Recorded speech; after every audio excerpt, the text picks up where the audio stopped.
She sat alone at a Halloween party until a stranger billionaire whispered, "Act like you're mine tonight." The night was supposed to be fun. Laughter, music, and elaborate masks filled the air at the downtown Manhattan Halloween charity gala, transforming the historic ballroom into something out of a dream. Crystal chandeliers glittered overhead, casting soft golden light across couples dancing in designer gowns and tuxedos, their faces hidden behind ornate masks adorned with feathers, jewels, and mystery. Champagne flowed freely, cameras flashed as society reporters documented who wore what and who arrived with whom, and the energy in the room pulsed with the kind of sophisticated excitement that only New York's elite could create. But Harper Lane wasn't feeling any of it. She sat quietly in a corner booth, dressed in a simple angel costume that had seemed charming when she'd put it on, but now felt painfully plain among the sea of elaborate outfits surrounding her. White dress, delicate wings, a small halo headband. She looked exactly like what she was, someone who didn't belong here, someone who'd been dragged to this event by a well-meaning friend and was now counting the minutes until she could politely escape. Her best friend Jenna had insisted she come tonight, a last-minute attempt to help her move on after a devastating breakup 3 months ago. But Harper had known from the moment she walked through those massive doors that this was a mistake, because somewhere in this glittering crowd was Marcus, her ex-boyfriend of 3 years, the successful lawyer who cheated on her with a colleague, and then had the audacity to act like it was somehow Harper's fault for not being ambitious enough, exciting enough. And then she saw him, Marcus, across the ballroom in a designer vampire costume, his arm wrapped possessively around his new girlfriend, the same woman he'd been sleeping with behind Harper's back. They were laughing, posing for photos, looking like the perfect power couple. When Marcus's eyes found Harper sitting alone in her corner, he smirked. That self-satisfied expression that said clearer than words, "Look at you, still alone, while I've already moved on to someone better." Harper wanted to disappear, wanted to grab her coat and flee into the night and never show her face at one of these events again. She was about to do exactly that when a voice, deep and calm and utterly unexpected, spoke from directly beside her. "He's watching you," the stranger said. "If you don't want him thinking he's won, then act like you're mine tonight." Before we continue, drop a comment and tell me where you're watching from and what time it is. And if you're new here, hit subscribe because Harper and Damien's story is about to take you on a romantic journey you'll never forget. Harper's head snapped up, and she found herself staring at a man she'd never seen before. He was tall, easily over 6 feet, with broad shoulders that filled out a perfectly tailored black tuxedo. A Venetian half-mask covered the upper part of his face, elegant black and silver that somehow made his jawline look even stronger. But it was his eyes that caught her. Dark, intense, focused entirely on her with an attention that made her breath catch. "I'm sorry, what?" Harper managed, convinced she'd misheard him over the music. The stranger's lips curved into a slight smile. "Your ex. He's watching to see if you're miserable without him. Don't give him the satisfaction." He extended his hand, palm up, an invitation. "Just play along. Trust me." Harper should have said no, should have told this presumptuous stranger that she didn't need rescuing, that she was perfectly fine sitting alone, that she didn't play games. But something in his voice, in the way he looked at her, made her hand move before her brain could overrule it. The moment her fingers touched his, the stranger's smile widened, and he pulled her gently to her feet. "Good choice," he murmured, and then he was leading her toward the dance floor, his hand warm and steady on the small of her back. And that's when the whispers started. Harper noticed people turning to look as they passed. Conversations paused mid-sentence. Someone actually gasped. A woman in an elaborate peacock costume grabbed her companion's arm and pointed, her eyes wide with recognition. "Is that Damien Cross?" Someone whispered loudly enough for Harper to hear. "It can't be. He never comes to these things." "Oh my God, it is. Who is that woman with him?" Harper's steps faltered slightly, but the stranger, Damien Cross apparently, kept moving smoothly, guiding her onto the dance floor just as a new song began. Something slow and romantic that required him to pull her close, one hand settling on her waist, the other still holding her hand. "Relax," he said softly, close enough that only she could hear over the music. "You're doing great. I don't even know who you are," Harper whispered back, her heart hammering so hard she was sure he could feel it. "Damien Cross. And you are?" Harper Lane." She paused. "Should I know who you are?" His smile was genuine this time, reaching his eyes. Refreshing. "Most people here could recite my net worth before they learned my name." "I don't really run in these circles," Harper admitted. "My friend Jenna works in PR for one of the sponsors. She got me a ticket." "Then we're both here under duress," Damien said, beginning to move them in a smooth waltz that Harper somehow managed to follow despite her racing thoughts. "I only came because this foundation was started in my mother's memory. Otherwise, I avoid these events like the plague. Ever a speeding. Why? Because they're full of people who want something from me. Money, connections, access to my world. It gets exhausting being seen as a walking opportunity instead of a person." Harper looked up at him, really looked at him, and beneath the expensive tuxedo and the mask and the obviously powerful presence, she saw something familiar. Loneliness. The same kind she felt. "I know what that's like," she said quietly. "Being seen as something other than who you really are." Damien's hand tightened slightly on her waist. "Yes, I imagine you do." They danced in silence for a moment, and Harper became acutely aware of several things at once. First, that nearly everyone in the ballroom was watching them now, some openly staring while others tried to be subtle about it. Second, that cameras were flashing continuously, capturing every angle of them together. Third, that across the room, Marcus was no longer smiling. He was watching them with an expression that looked dangerously close to anger, his new girlfriend forgotten beside him. And fourth, most importantly, that being in Damien Cross's arms felt safer than Harper had felt in months, maybe years. "He's looking murderous," Damien observed, following Harper's gaze to where Marcus stood. "Good. Let him stew in it." "This is crazy," Harper said. "You don't even know me. Why are you helping me?" Damien was quiet for a moment, guiding them through a turn that brought them closer together. When he spoke, his voice was thoughtful. "I saw you sitting alone. Saw the way you were holding yourself, like you were trying to take up as little space as possible. Saw him looking at you like he'd won some kind of competition." He paused. "I know what it's like to feel like everyone's watching, waiting for you to fail. Thought maybe I could help even the odds, by pretending to be my date, by reminding him that he's an idiot for letting you go." The words, delivered so matter-of-factly, made Harper's throat tight with unexpected emotion. "You don't know anything about our relationship. I know he's here with someone new, making sure you see it. I know you came here alone, even though it's clearly painful. And I know that anyone who would treat you like you're not enough is either blind or a fool, probably both." Harper felt tears prick her eyes and blinked them back fiercely. She would not cry at this party, would not give Marcus or anyone else the satisfaction. Damien noticed anyway. "I'm sorry," he said softly. "Too much?" "No, it's just..." Harper took a shaky breath. "My ex spent 3 years making me feel like I wasn't good enough for his world, like I should be grateful he chose to be with someone as ordinary as me. And here you are, a complete stranger, treating me like I actually matter. You do matter. You don't know me.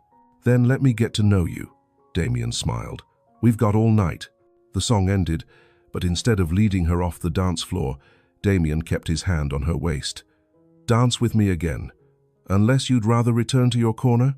Harper thought about it for exactly half a second. "Another dance sounds good." As the orchestra started a new song, slightly more upbeat this time, Harper noticed that more people were openly staring now. She recognized a few faces from society blogs Jenna had shown her. Wealthy socialites, business moguls, the kind of people who had more money than Harper would make in 10 lifetimes. "Everyone's watching us," she said nervously. "Let them watch. Does it bother you? I'm not used to being the center of attention. You could have fooled me. You look like you belong here." Harper laughed, a real laugh for the first time all evening. "I'm wearing a costume I bought at a discount store for $40. That woman over there is probably wearing a dress that costs more than my monthly rent. And you're the most beautiful woman in the room." The compliment, delivered so sincerely, made Harper blush. "You're very good at this." "At what?" "Making someone feel special. Damien's expression grew more serious. I'm not trying to make you feel anything. I'm telling you the truth as I see it. Before Harper could respond, a voice interrupted them.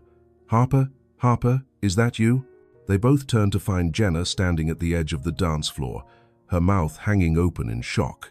She was dressed as a 1,920 seconds flapper, complete with headband and feather boa, and she looked like she'd seen a ghost. Jenna, hi, Harper said, feeling guilty for completely forgetting about her friend. But Jenna wasn't looking at Harper. She was staring at Damien, her eyes wide with recognition and something close to awe. Oh my God, you're Damien Cross, the Damien Cross. Guilty, Damien said with a polite smile that didn't quite reach his eyes. Jenna's gaze swung back to Harper. How do you two know each other? Harper opened her mouth, but no words came out. She had no idea what to say. We don't know each other. He just randomly decided to rescue me from my loneliness? That wouldn't exactly sound believable. Damien smoothly filled the silence. Harper and I are old friends. She mentioned she'd be here tonight, so I decided to make a rare public appearance. It was such an obvious lie that Harper almost laughed, but Jenna, starstruck and clearly not thinking clearly, just nodded enthusiastically. That's amazing, Harper. Why didn't you tell me you knew Damien Cross? I like to keep some things private, Harper said, going along with the deception, because she didn't know what else to do. Well, this is incredible. Do you know how many people have been trying to get him to attend this event for years? And he came for you? Jenna looked at Harper with new eyes, as if seeing her friend in an entirely different light. A photographer approached, camera in hand. Mr. Cross, would you mind if I got a photo for the charity's social media?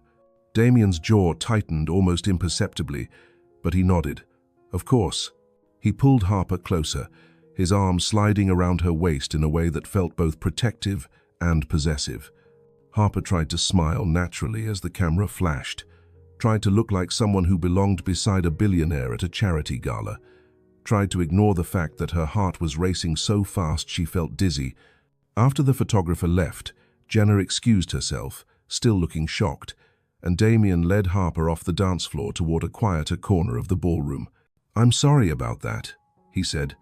The photographer, I should have asked if you were comfortable with it. It's fine. This whole night is already surreal. What's one more unbelievable thing? They found themselves on a balcony overlooking the city, the cool October air, a welcome relief from the warmth of the crowded ballroom. The sounds of the party were muted out here, just a distant hum of music and laughter. Harper leaned against the railing, looking out at the Manhattan skyline glittering with lights, and tried to process everything that had happened in the last 30 minutes. So, she said, Damien Cross, should I Google you, or are you going to tell me who you really are? Damien stood beside her, close enough that their shoulders almost touched. What do you want to know? Why a billionaire CEO would waste his evening pretending to be interested in a graphic designer from Philadelphia who's wearing a $40 costume. First, I'm not pretending. And second, you're from Philadelphia? Originally. Moved to New York 5 years ago for a job that didn't work out. Stayed because I'm stubborn. What do you do now? 1. I work for a small boutique design agency in Brooklyn. We mostly do branding for local businesses and non-profits. Nothing glamorous. But you love it? Harper considered the question. I used to. Lately, it's just been a way to pay bills. My ex, Marcus, he's a corporate lawyer, made it very clear that my career wasn't as important or impressive as his. I guess some of that sank in. He sounds like an ass. He was, is, I don't know. For 3 years, he was my whole world. And then I found out he'd been sleeping with someone from his firm for months. When I confronted him, he didn't even apologize. Just said maybe if I'd been more ambitious, more interesting, he wouldn't have needed to look elsewhere. Damien's expression hardened. That's not how relationships work. If he was unhappy, he should have talked to you, not betrayed you, and then blamed you for his own failures. Logically, I know that. But it's hard not to internalize it, you know? When someone you love tells you you're not enough, it's hard not to believe them. Then he didn't love you. Not really. Because love doesn't diminish people. It doesn't make them feel small. Harper turned to look at him, surprised by the conviction in his voice. "You sound like you're speaking from experience." Damien was quiet for a moment, his gaze distant. "My father owned a small construction company, nothing major, just enough to support our family. When I was 16, the recession hit hard. He lost everything. Couldn't make payroll, couldn't pay suppliers, had to declare bankruptcy." He paused, and Harper waited, sensing there was more. It broke him. He'd built that company from nothing, and losing it felt like losing his identity. He started drinking, became bitter. "My mother tried to hold things together, but the stress..." Damien's voice roughened. "She had a heart attack when I was 20. Doctors said it was brought on by chronic stress." "I'm so sorry," Harper said softly. "I vowed I'd never be in that position, never be so dependent on something that losing it would destroy me. So, I worked. Constantly. Built my first company at 23, sold it for a profit, used that to start Cross Industries. Built an empire so solid that nothing could shake it.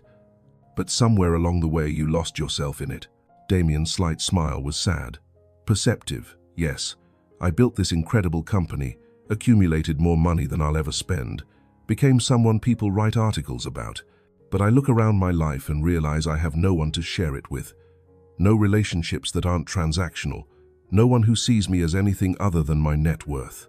Until tonight, he agreed. "When I saw you sitting there, looking lost and hurt, I recognized something. We're both hiding, aren't we? You in your corner, trying to be invisible. Me behind my work and my reputation." Harper felt the truth of his words settle in her chest.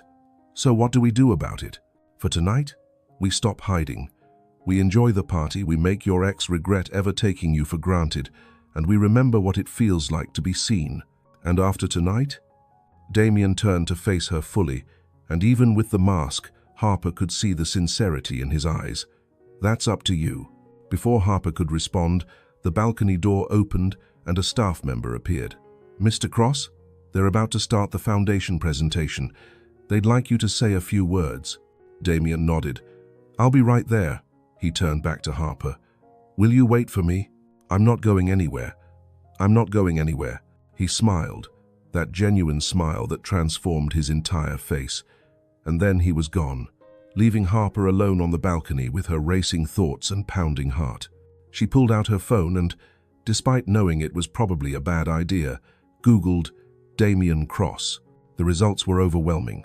Page after page of articles, interviews, photos.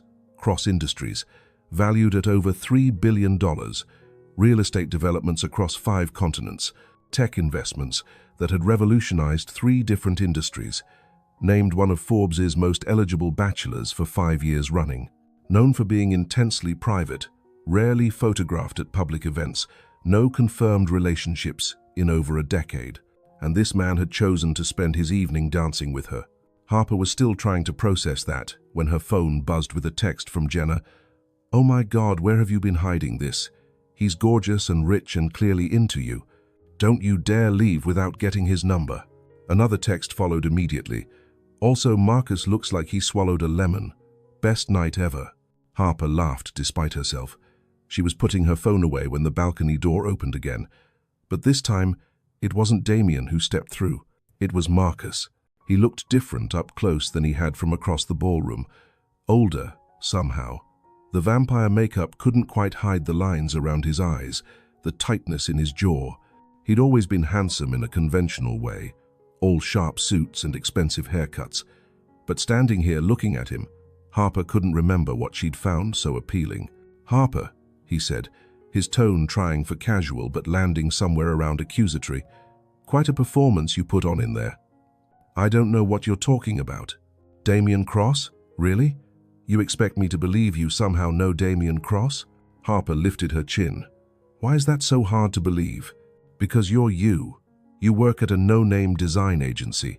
You spend your weekends watching Netflix and organizing your bookshelves. You're not the kind of woman someone like Damien Cross would be interested in." The words hit exactly where Marcus intended them to, striking at every insecurity Harper had spent 3 months trying to overcome. But this time, instead of shrinking, instead of accepting his assessment as truth, Harper felt something different rise in her chest. Anger. "You don't get to do that anymore," she said, her voice steady despite the fury building inside her. "You don't get to define who I am or what I'm worth. I'm just being realistic, Harper. Whatever game you're playing, it's going to blow up in your face. Someone like him doesn't end up with someone like you.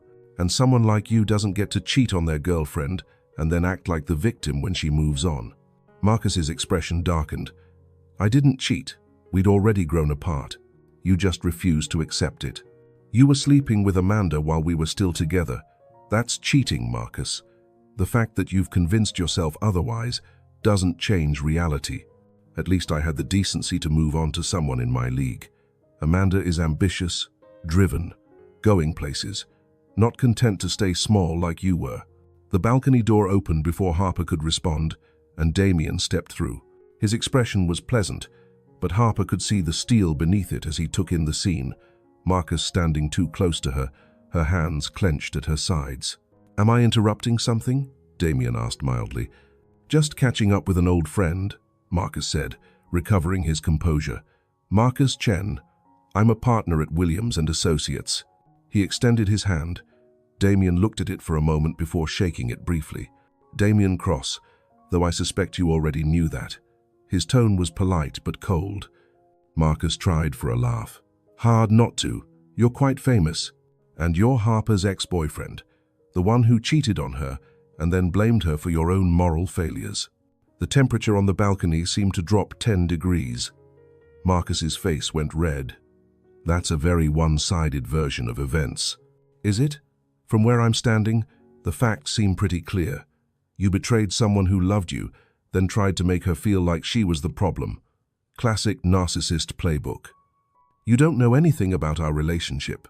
I know enough. I know that Harper is kind, intelligent, talented, and far too good for someone who can't appreciate what he had." Damien moved to stand beside Harper, and she felt his hand settle on the small of her back again, warm and steady. "I also know that your opinion of her, or of what we may or may not be to each other, is irrelevant." Marcus looked between them, his expression ugly. "This won't last. Whatever this is, it's just a fling. He'll get bored, Harper. Men like him always do."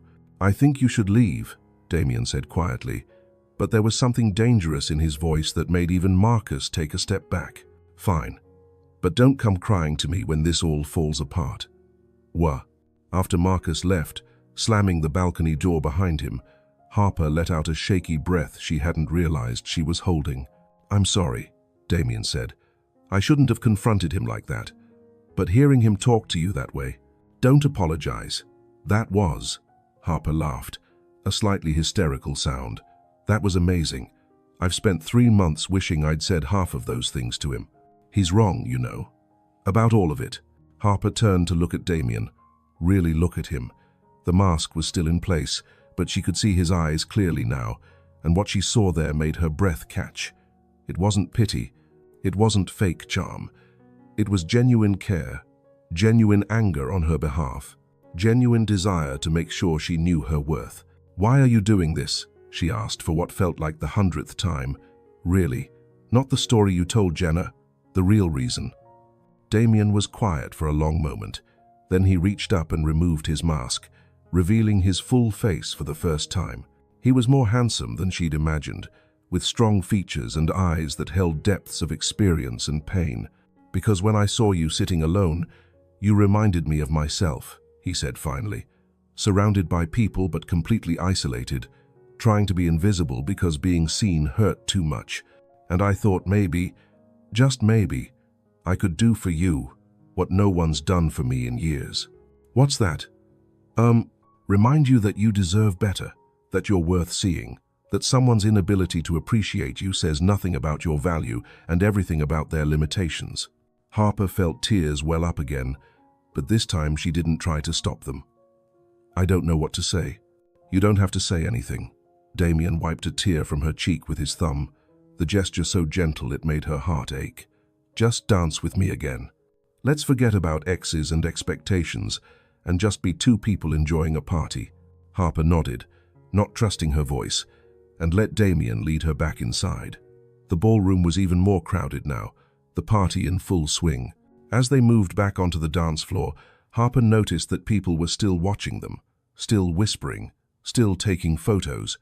But for the first time all night, she didn't care. Let them watch, let them speculate.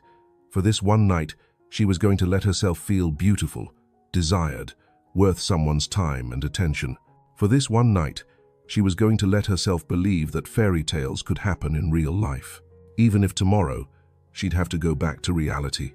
If you're already invested in Harper and Damien's magical night, hit that like button and drop a comment telling me what you think is going to happen next. And make sure you're subscribed. The rest of the evening passed in a blur of music, champagne, and conversations that felt more real than any Harper had experienced in months. Damien introduced her to people whose names she recognized from business journals and society pages, but he never made her feel out of place. Instead, he stayed close, his hand never leaving her waist, quietly supporting her through introductions and small talk. "This is Harper Lane," he'd say. "She's a brilliant designer working on some incredible projects in Brooklyn. Not just a graphic designer, not someone I'm helping out." He made her sound important, interesting, worth knowing, and slowly, Harper started to believe it herself. Around 10 o'clock, they found themselves in a quieter corner of the ballroom, sharing a plate of hors d'oeuvres that neither of them was really eating. The music had shifted to something jazzy and smooth, and the energy of the party had mellowed into something more intimate.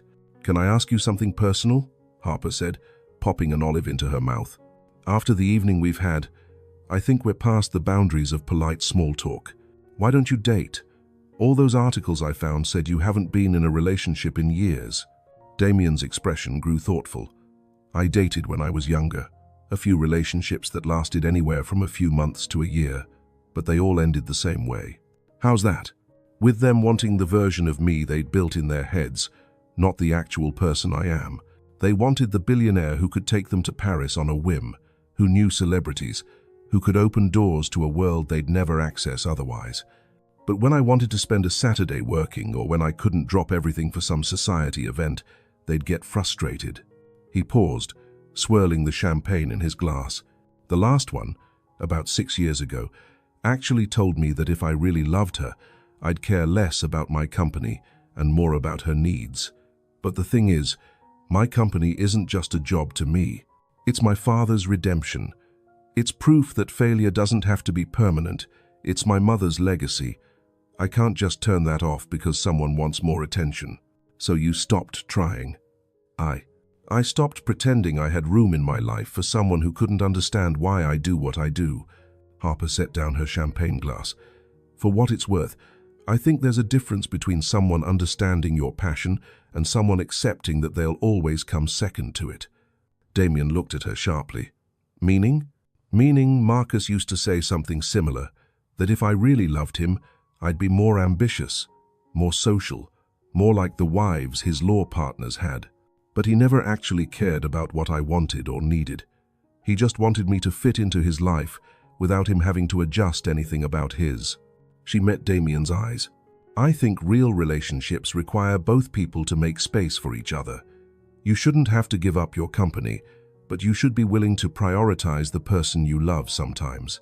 Just like they should understand that your work matters without expecting you to abandon it." Damien was quiet for a long moment. "That's remarkably wise for someone who was crying over her ex 3 hours ago." Harper laughed. "Hey, I can have insights about healthy relationships even if I haven't managed to have one myself." "Yet," Damien said softly. "Yet? You haven't managed to have a healthy relationship yet. Doesn't mean you won't." Before Harper could respond, a commotion near the entrance drew their attention. A woman in an elaborate Marie Antoinette costume had apparently had too much champagne and was being helped out by security while her embarrassed date apologized profusely. "And that's my cue," Damien said, standing and offering his hand. "Want to get out of here?" Harper's heart jumped. "Out of here as in leave the party? Unless you're having too much fun watching drunk socialites make fools of themselves." "IDS." Harper took his hand and stood. "Where would we go?" "I have an idea. Trust me." Harper thought about it for exactly 2 seconds. This entire night had been about taking risks, about stepping outside her comfort zone, about saying yes to possibilities. Okay, let's go. They slipped out through a side exit, avoiding the main entrance where photographers still lingered. Damien led her down a hallway to a private elevator, producing a key card that granted them access. Perks of being a major donor, he explained as the elevator doors closed. Private elevator, to avoid the crowds. Where are we going? Harper asked as the elevator descended. You'll see. They emerged into an underground parking garage where a sleek black car waited, a driver standing beside it. The driver nodded at Damien, opened the back door without a word, and within moments they were gliding out into the Manhattan night. Harper looked at Damien in the dim light of the car's interior. Should I be worried that I just got into a car with a strange man I met 3 hours ago? Probably, Damien admitted with a smile, but I promise my intentions are pure. Well, mostly pure. The car drove through the city streets, eventually pulling up in front of a building Harper didn't recognize. They got out, and Damien led her through an unmarked door, up a flight of stairs, and out onto a rooftop. And Harper gasped. The rooftop had been transformed into a garden, with potted trees and flowering plants creating a green oasis in the middle of the concrete jungle. String lights crisscrossed overhead, casting a warm glow over comfortable seating areas. And beyond it all, the Manhattan skyline stretched out in every direction, a glittering sea of lights that took her breath away. This is incredible, Harper breathed. What is this place? It's mine. Well, the building is mine. I bought it a few years ago, planning to develop it into luxury condos, but I could never quite bring myself to do it. So it just sits here, and sometimes I come up to the roof when I need to think. You come here alone? Usually. You're the first person I've brought here who isn't part of my security team. Harper turned to look at him, surprised. Why? Damien moved to stand beside her at the railing, looking out at the city. Because you're the first person in years who seems interested in me rather than what I can do for them. And because bringing you to another crowded venue seemed counterproductive when the whole point of tonight was to help you escape feeling alone in a crowd. They stood in comfortable silence for a while, taking in the view. Harper's angel wings had gotten slightly bent during the evening, and she reached back to remove them, setting them carefully on a nearby chair. The movement made her shiver slightly in the cool night air. Damien immediately shrugged out of his tuxedo jacket and draped it over her shoulders. It smelled like expensive cologne and something uniquely him, and Harper pulled it closer around herself. Thank you, she said softly, for all of this, for the rescue, for making me feel visible, for being unexpectedly kind. You keep thanking me like I did you some enormous favor. But Harper, being with you tonight has been the most real human interaction I've had in years. If anything, I should be thanking you. Harper turned to face him fully. Can I ask you something else? Always. What happens tomorrow, when we're not wearing costumes and pretending to be people we're not? Damien's expression grew serious. Is that what you think this is? Pretending. Isn't it? I mean, look at us. You're a billionaire CEO who probably has a dozen people managing your schedule and making sure you never waste time on anything frivolous. I'm a graphic designer who eats cereal for dinner 3 nights a week and shops at thrift stores. We don't exactly run in the same circles. What if I don't care about circles? You say that now, but in the real world. Harper. Damien moved closer, and suddenly the space between them felt charged with possibility. I'm 44 years old. I've spent the last 15 years building an empire and convincing myself that was enough. That success and respect and financial security were all I needed to be happy. But you know what I've realized tonight? What? That I've been lying to myself. Because standing here with you, talking about nothing and everything, feeling like someone actually sees me, instead of just seeing my bank account or my business reputation, this is what I've been missing. This is what makes life actually worth living. Harper's heart was pounding so hard she could hear it in her ears. Damien, I know it's fast. I know we just met. I know this whole situation is unconventional and probably inadvisable. But I haven't felt this alive, this present, this genuinely happy in longer than I can remember. He reached out and tucked a strand of hair behind her ear, the gesture so tender it made Harper's breath catch. So to answer your question about what happens tomorrow, that depends on you. If you want to treat this as a one-night fairy tale and go back to your regular life, I'll understand. I'll disappear like I was never there. But if you want to see where this could go, if you're willing to take a chance on something completely unexpected and potentially complicated, then I'd like to see you again." Harper stared up at him, her mind racing. Every logical part of her brain was screaming that this was crazy, that you didn't meet a billionaire at a party and start a relationship, that the gulf between their worlds was too wide to bridge, that she'd just gotten out of a painful relationship and jumping into something new was asking for heartbreak. But there was another voice, quieter but more insistent, that said this was exactly what she needed, that life was about taking risks and embracing possibilities. That magic didn't happen to people who always played it safe. "I'm scared," she admitted. "So am I. What if it doesn't work? What if the real world makes this impossible? Then at least we'll know we tried." "But Harper, what if it does work? What if this is the beginning of something neither of us expected but both of us needed?"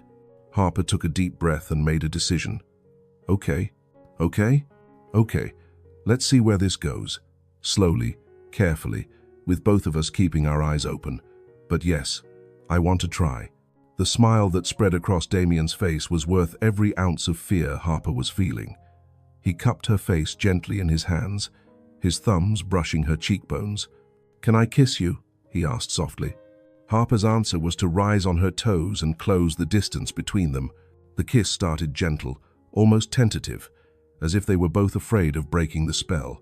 But then Damien's arms came around her waist, pulling her closer, and Harper's hands found their way into his hair, and gentle gave way to something deeper, more urgent, more real. When they finally pulled apart, both of them were breathing hard, and Harper was smiling so wide her face hurt. "Wow," she managed. "Yeah," Damien agreed. "Wow." They spent another hour on that rooftop, talking and kissing and making plans for a proper first date. Damien insisted on taking her to dinner somewhere quiet, where they could actually have a conversation. Harper suggested a small Italian place in her Brooklyn neighborhood that she loved. They exchanged phone numbers, real ones not connected to assistants or business lines. When Damien's driver finally took Harper home to her small apartment in Brooklyn, it was past 2 in the morning. Damien walked her to her door despite her protests that it wasn't necessary. "I had an incredible night," he said, taking her hands in his. "So did I. Best Halloween ever, and I wasn't even planning to go." Fate works in mysterious ways. He kissed her forehead gently. "Can I call you tomorrow?" "Oh, I'd like that. And Harper, don't overthink this. Don't let the voice in your head that sounds like your ex convince you this isn't real. We'll figure it out together, okay?" Harper nodded, not trusting her voice. She watched Damien walk back to his car, and he waved before getting in. She stood in her doorway until the car disappeared around the corner, then finally went inside. Her apartment had never looked smaller or more shabby than it did right then, coming back from a night of champagne and ballrooms and rooftop gardens. But it was hers, and it was real, and she refused to be ashamed of it. She was taking off her angel costume when her phone buzzed. A text from an unknown number. "Thank you for reminding me what it feels like to be human. Sleep well. D." Harper saved the number and texted back, "Thank you for seeing me. Tonight changed everything." His response came immediately, "For both of us." Harper fell asleep with her phone on her pillow and a smile on her face, feeling for the first time in months that maybe, just maybe, good things were possible after all. The next morning, Harper woke to her phone ringing. She answered groggily, expecting it to be Jenna demanding details about the previous night. Instead, it was her boss, Patricia. "Harper, have you seen the news this morning?" Harper sat up, suddenly wide awake. "What news?" "Check your email. Check social media. Check literally any news outlet. You're everywhere." With shaking hands, Harper opened her laptop. Her email inbox was flooded with notifications. Her Instagram, which she rarely used, had thousands of new followers and hundreds of comments. She clicked on a news link Patricia had sent. The headline made her stomach drop. "Mystery woman captures billionaire's heart. Who is Harper Lane?" Below it were photos from the party. Harper and Damien dancing, Damien's arm around her waist, the two of them on the balcony, his hand wiping a tear from her cheek. The kiss on the rooftop, that somehow a photographer with a long lens had managed to capture. The article speculated about everything: who she was, how they'd met, how long they'd been together. Some outlets called her a refreshing change from Damien's usual avoidance of relationships. Others were less kind, questioning what a nobody designer could possibly have to offer someone like Damien Cross. Harper's phone rang again. This time it was Jenna. "Oh my God, Harper, you're famous.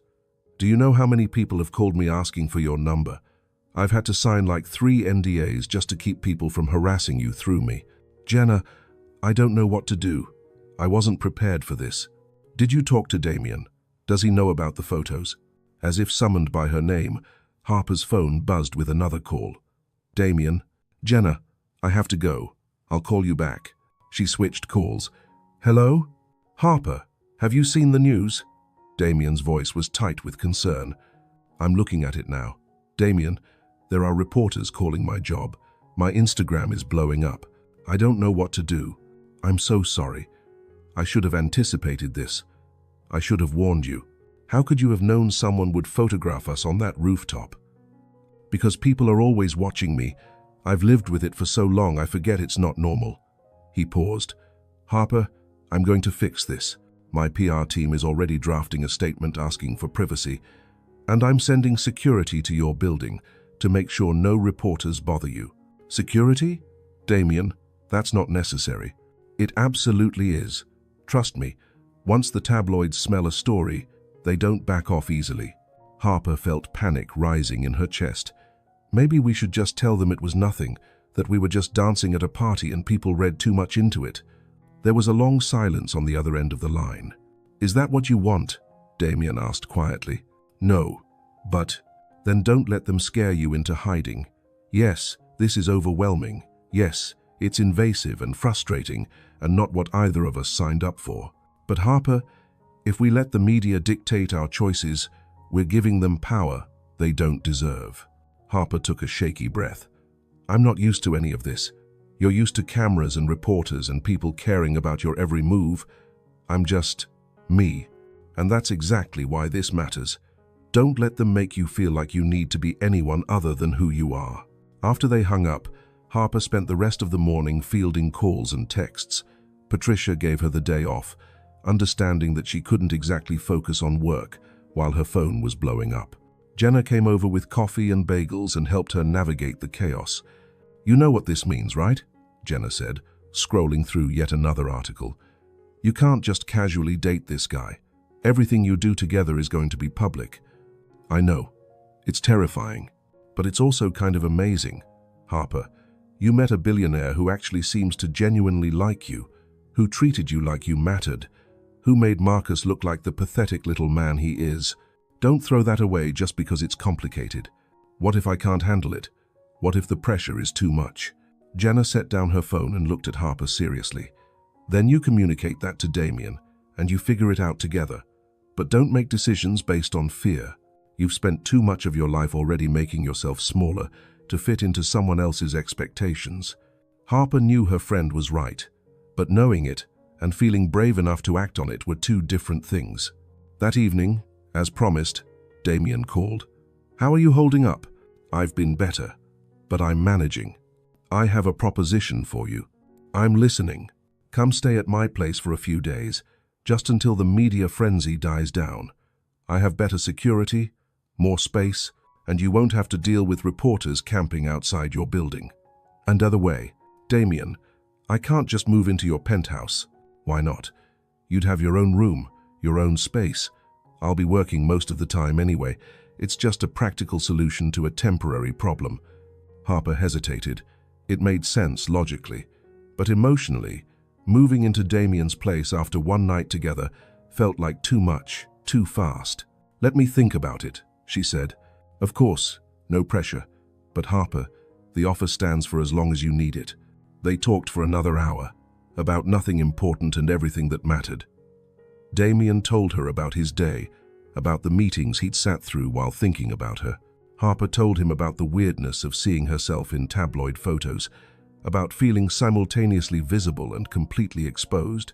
"I miss you," Damien said as they were saying goodnight. "Is that crazy? We just met. If it's crazy, then we're both crazy. I miss you too." After hanging up, Harper lay in bed, staring at the ceiling, trying to figure out what she wanted. The logical part of her brain said this was all moving too fast, that she should slow down, protect herself, but her heart was saying something different. Her heart was saying that she'd spent 3 years with Marcus and never felt as seen, as valued, as genuinely cared for as she had in one night with Damien. Her phone buzzed with a text. From Damien, "Good night, Harper Lane. Thank you for taking a chance on this." She texted back, "Good night, Damien Cross. Thank you for seeing me." And then, before she could overthink it, she sent another text. "I'll come stay with you, but just for a few days, and I'm keeping my own room." His response came immediately. "Deal. I'll send a car tomorrow morning. Pack light. And Harper, I'm really glad you said yes." So was she. Terrified, overwhelmed, completely out of her depth, but glad. Because sometimes the best things in life came from the risks that scared you most. If you're rooting for Harper and Damien to make this work despite the obstacles, hit that like button, drop a comment, and tell me, would you be brave enough to date someone whose life is completely public? Make sure you're subscribed. The car that picked Harper up the next morning was nothing like she expected. She'd imagined something flashy and ostentatious, but instead, it was a simple black sedan with tinted windows, driven by a kind-faced man named Robert, who helped with her bags and made pleasant small talk about the weather without asking a single invasive question. The drive from Brooklyn to Damien's building in Manhattan took 40 minutes, and Harper spent most of it staring out the window, watching the city transform from her familiar neighborhood to the gleaming towers of the financial district. Her stomach was doing flips, alternating between excitement and sheer terror.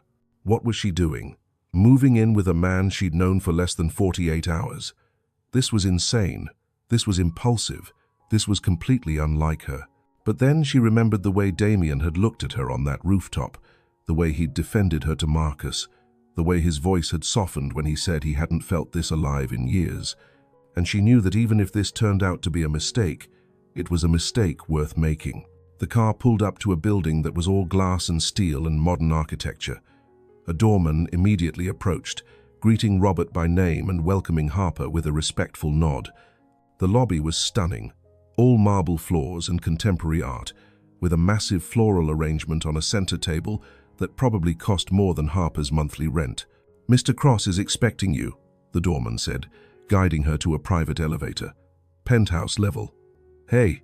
The elevator ride was smooth and silent, giving Harper just enough time to check her reflection in the mirrored walls and question every life choice that had led to this moment. When the doors opened, they revealed not a hallway but a private foyer that opened directly into the penthouse, and Damien was there, waiting for her. He'd traded the tuxedo for jeans and a simple black sweater, but somehow he looked just as good, maybe better, because this version felt more real, more approachable. He smiled when he saw her, a genuine smile that reached his eyes and made her stomach flutter. "You came," he said, as if there'd been doubt. "I said I would? I know, but part of me worried you'd wake up this morning and decide this was all too crazy." Harper stepped off the elevator, and Robert followed with her bags. "Oh, I definitely decided it was crazy. I just chose to do it anyway." Damien laughed and directed Robert to put the bags in the guest room, then turned to Harper. "Want the tour?" The penthouse was enormous, taking up the entire top floor of the building. Floor-to-ceiling windows offered 360-degree views of Manhattan, from the Hudson River to Central Park to the Brooklyn Bridge in the distance. The decor was modern and minimalist, lots of clean lines and neutral colors. Expensive, but not ostentatious. "Living room, obviously," Damien said, gesturing to a space with a massive sectional sofa and a fireplace that Harper was pretty sure was just for show. "Kitchen, though I'll warn you I barely use it. My chef comes in 3 times a week to prepare meals." "You have a chef," Harper said, because of course he did. "I have a lot of staff," Damien admitted, looking almost embarrassed. "But I promise they're all discreet and respectful of privacy. Most of them you won't even see unless you want to." He showed her his office, a room lined with bookshelves and dominated by a huge desk that faced the windows, then his bedroom, which she glimpsed only briefly, and finally the guest suite where she'd be staying. Calling it a guest room was like calling the Sistine Chapel a nice painting. It had a king-sized bed, a sitting area with its own fireplace, a walk-in closet bigger than Harper's entire bedroom at home, and a bathroom that looked like something from a luxury hotel. "This is too much," Harper said, standing in the doorway. "It's just a room." "Sisma, Damien, this bathroom has heated floors, and what I'm pretty sure is a rainfall shower the size of my kitchen. Is that a bad thing?" Harper turned to look at him. "It's just very different from my world." Damien stepped into the room, moving closer to her. "Harper, I know this is overwhelming. I know we're from different backgrounds, different tax brackets, different everything. But I don't want you to feel like you have to be impressed or grateful or anything other than yourself. This is just where I live. It doesn't define who I am any more than your apartment defines who you are. Except it kind of does, doesn't it? Your apartment says you're successful and powerful and used to the best of everything. Mine says I'm barely getting by and one major expense away from financial disaster." Damien was quiet for a moment. "Do you want to know what I thought when I saw you at that party? That I looked out of place? That you looked real? Everyone else in that room was wearing a costume in more ways than one. Designer clothes, fake smiles, performing for each other. But you were just sitting there, being genuinely yourself, not trying to impress anyone. And that's what drew me to you." He took her hand. "I don't care about your apartment or your job or any of the superficial things that people use to measure worth. I care that you're honest and kind and brave enough to take a chance on something unexpected. That's what matters." Harper felt tears prick her eyes. "I'm scared I'm going to mess this up." So am I. But let's mess it up together." The first few days at Damien's penthouse were surreal. Harper worked remotely, setting up her laptop at the massive dining table while Damien was in meetings or at his office. They'd have dinner together, sometimes prepared by the chef, sometimes ordered in from restaurants Harper had only read about. They'd talk for hours, learning each other's histories, sharing stories and dreams and fears. Damien told her about building his company from nothing, about the early days when he worked 100 hours a week and slept in his office, about the moment he made his first million and called his father, hoping for pride but getting only a drunken lecture about how money didn't matter. Harper told him about losing her father to cancer when she was 12, about her mother remarrying someone Harper never quite connected with, about choosing art school against her mother's wishes, about the years of struggle to make it as a designer, about the slow erosion of her confidence during her relationship with Marcus. They learned each other's quirks. Damien was an early riser who ran 6 miles every morning before most people were awake. Harper was a night owl who did her best work after 10 p.m. Damien took his coffee black and drank it while reading 3 different newspapers. Harper needed hers with cream and sugar and preferred to scroll through design blogs while she woke up. They found common ground in unexpected places. Both loved old movies, the kind with witty dialogue and real chemistry. Both had a weakness for bad reality TV that they'd never admit to anyone else. Both valued loyalty and honesty above almost everything else. And slowly, carefully, they started building something real. A week into her stay, Harper woke to find Damien already gone for his morning run. She made coffee and was settling into work when her phone rang. Her mother. Harper answered with trepidation. "Hi, Mum. Harper Lynn Lane. What on earth is going on? I'm seeing pictures of you all over the internet with some billionaire, and you didn't think to call your own mother. It all happened very fast, Mom. I was going to call." "Fast? Harper, you've been all over the tabloids for a week. Do you have any idea how I felt finding out from my book club that my daughter is dating one of the richest men in America?" Harper pinched the bridge of her nose. "I'm sorry. You're right. I should have called." "Well, tell me everything. How did you meet? Is it serious? What does he want with you?" The last question stung, even though Harper had been asking herself the same thing. "We met at a charity gala, and I don't know if it's serious yet. We're still figuring things out. Harper, be careful. Men like that don't date girls like you unless they want something." "Girls like me? You know what I mean. You're a lovely girl, but you're not a socialite or a model or someone from his world. I just don't want you to get hurt when he gets bored and moves on." "Thanks for the vote of confidence, Mom. I'm just being realistic. You remember what happened with Marcus. Marcus cheated on me and made me feel worthless for 3 years. Damien is nothing like Marcus. You've known him for a week, and in that week, he's treated me with more respect and genuine care than Marcus did in 3 years. So maybe you could try being happy for me instead of assuming I'm too pathetic to keep someone's interest. There was a long silence on the other end of the line. I'm sorry, her mother said finally, her voice softer. You're right. I'm being unfair. I'm just worried about you.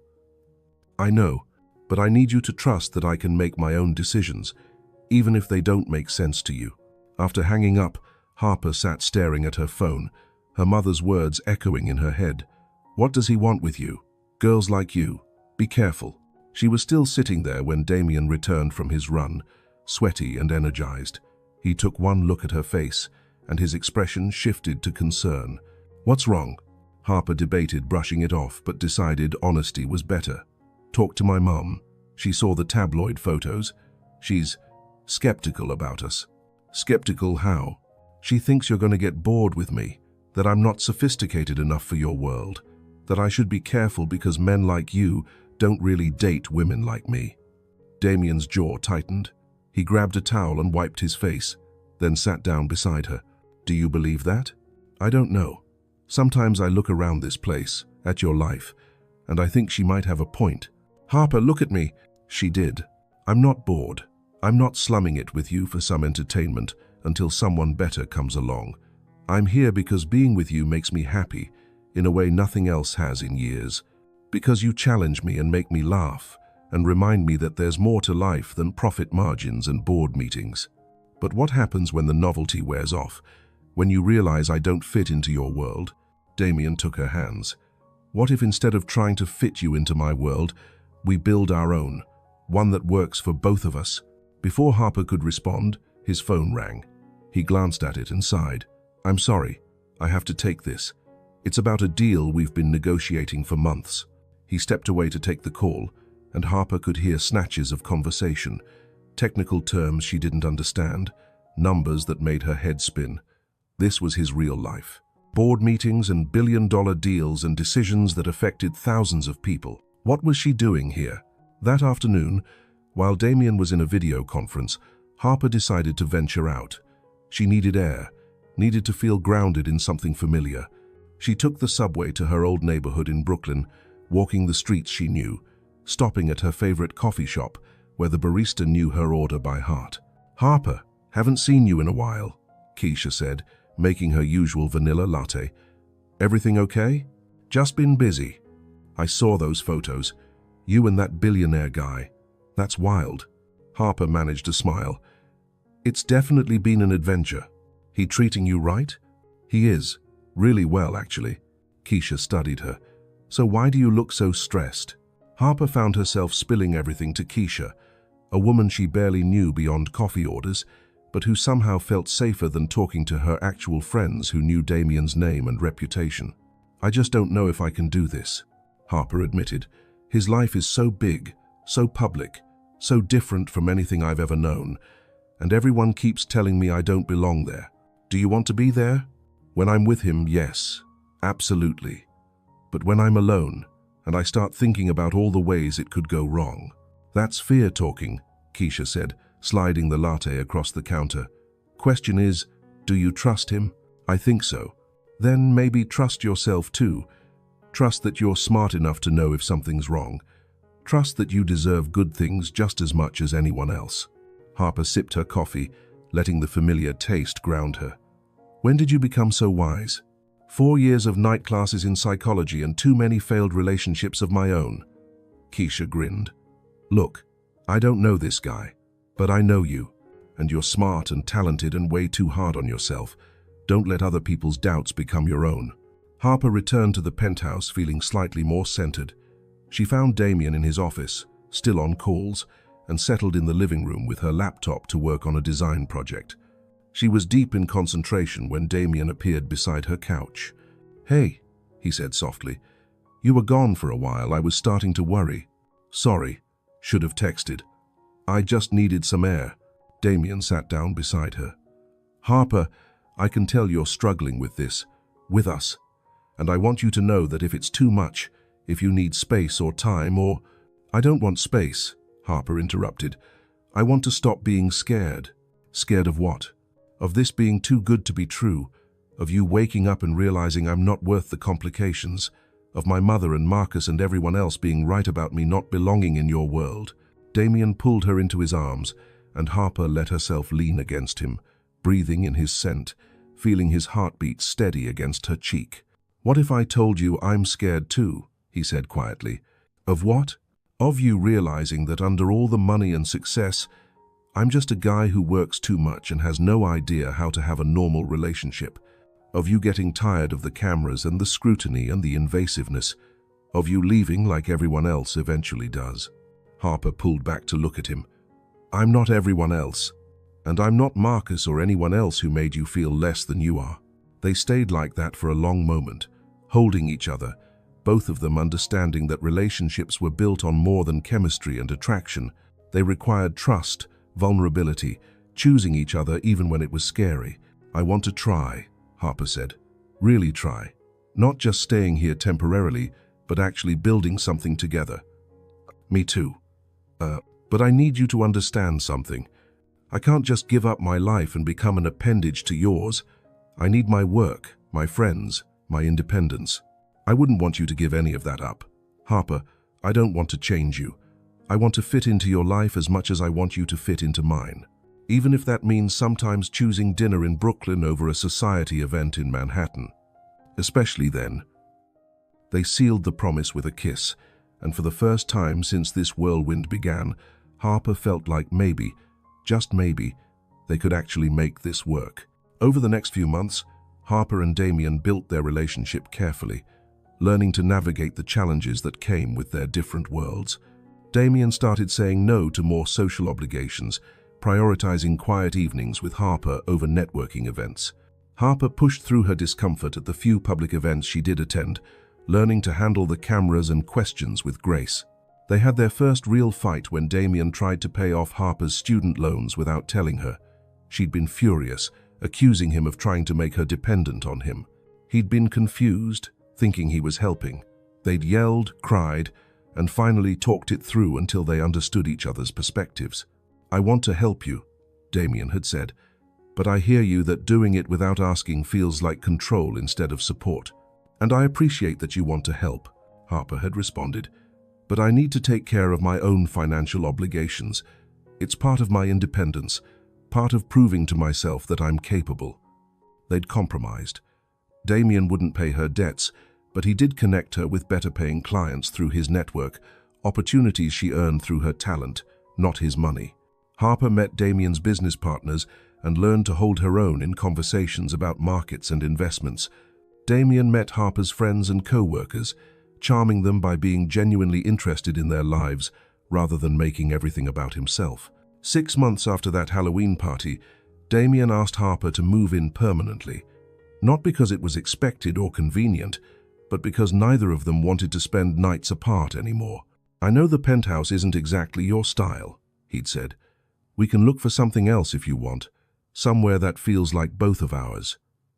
But Harper had looked around the space that had slowly become home, with her art supplies in his office and her favorite books on his shelves and the photos they'd started taking together on every available surface.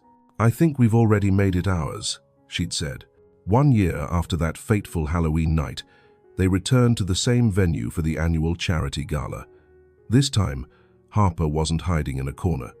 She was standing beside Damien as they greeted guests, comfortable in her own skin, wearing a dress she'd designed herself. Marcus was there, still with the same girlfriend, though they looked less enamored than they had the previous year. He saw Harper and Damien together and looked away quickly, uncomfortable. Harper felt nothing. No anger, no hurt, just a vague gratitude that he'd been awful enough to push her into leaving. Because if he hadn't, she might never have been sitting alone in that ballroom when Damien found her. During the speeches, when they announced the foundation's accomplishments for the year, they mentioned a new wing being added to a children's hospital.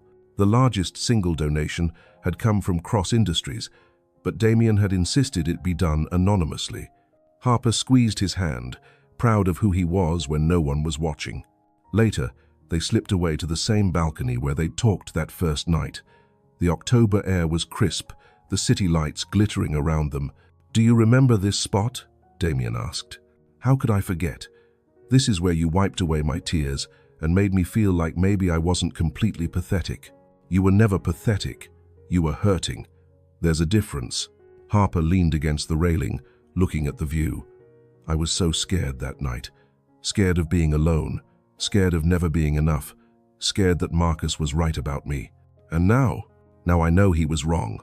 About all of it." She turned to Damien. "You taught me that." "You taught yourself.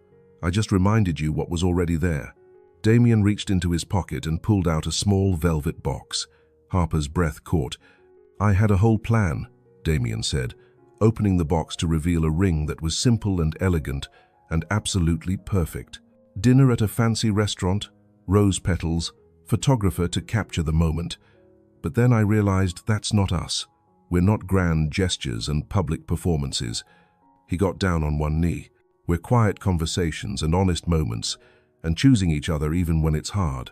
So I'm asking you here, in the place where we first started being real with each other, where you let me see your pain and I let you see mine.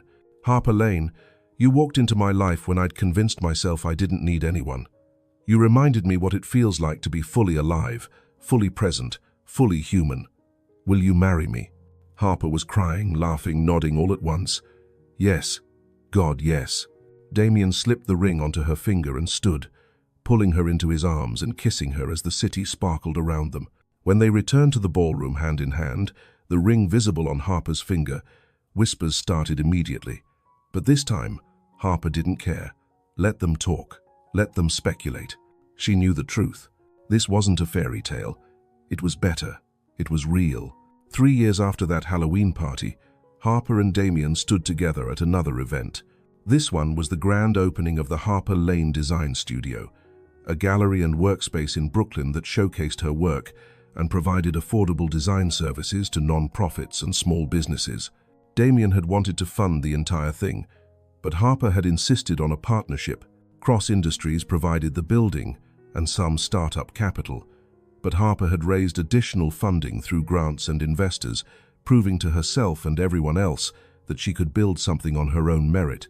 The studio was everything she'd dreamed of, bright, creative, filled with her work and the work of other designers she'd mentored.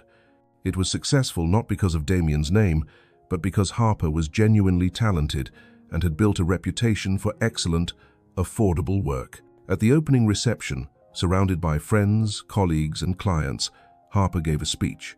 3 years ago, I was sitting alone at a party, convinced I was a failure, convinced I'd never be enough, and then a stranger sat down beside me and whispered, "Act like you're mine tonight." She looked at Damien, who was watching her with that expression that still made her heart race. What started as an act became the realest thing in my life. But more than finding love, I found myself again. I remembered that my worth isn't determined by someone else's inability to appreciate me. That success looks different for everyone. That being true to yourself is more valuable than fitting into someone else's expectations. She held up her glass. "So, thank you all for being here. Thank you for believing in this studio and in me.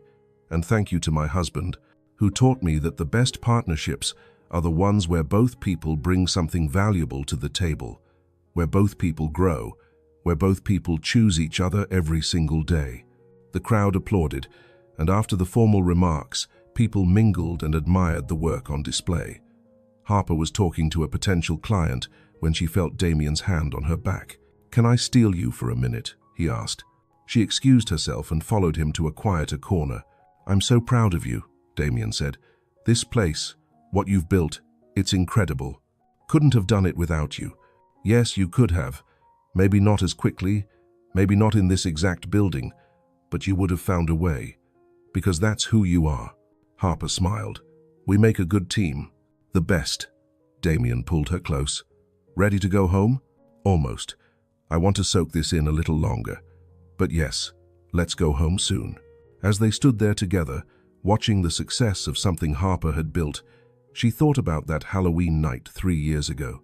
About sitting alone, feeling invisible, convinced her best days were behind her. She'd been so wrong. Her best days hadn't been behind her. They'd been waiting for her to be brave enough to reach for them, waiting for her to say yes to possibilities, waiting for her to believe she deserved good things. Sometimes love arrived in the most unexpected ways. Sometimes it came disguised as a stranger at a party, whispering an invitation to pretend.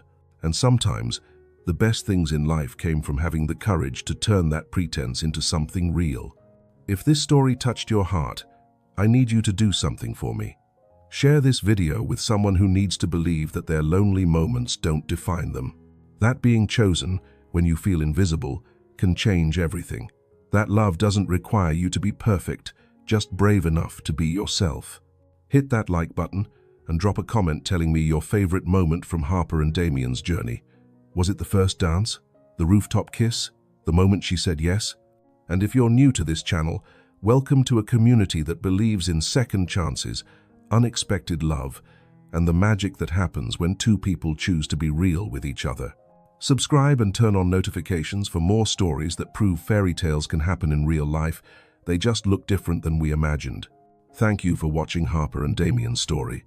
Thank you for believing that one night, one choice, one moment of courage can change everything. Remember, you never know when your life might transform. Sometimes it starts with a stranger whispering, "Act like you're mine tonight." And sometimes that act becomes the most authentic thing you've ever known. Until next time, take care of yourselves. Keep your hearts open to unexpected possibilities. And remember, you deserve to be seen, to be valued, to be loved for exactly who you are. Sometimes, you just need someone brave enough to look past the surface and see the truth. Be that person for someone else, and let someone be that person for you.